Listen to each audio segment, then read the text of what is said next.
What do you call a nut that sneezes? A cashew. Cover your nose with a vampire sneeze, you freak! It's learning time!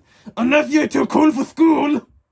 To do a vampire sneeze, all you have to do is raise your arm, either your left or right arm, then do a 90-degree angle, and then... Bless you, fellow gangster. And that's all you have to do if you want to cover your sneeze in a public place. Thank you, and learn.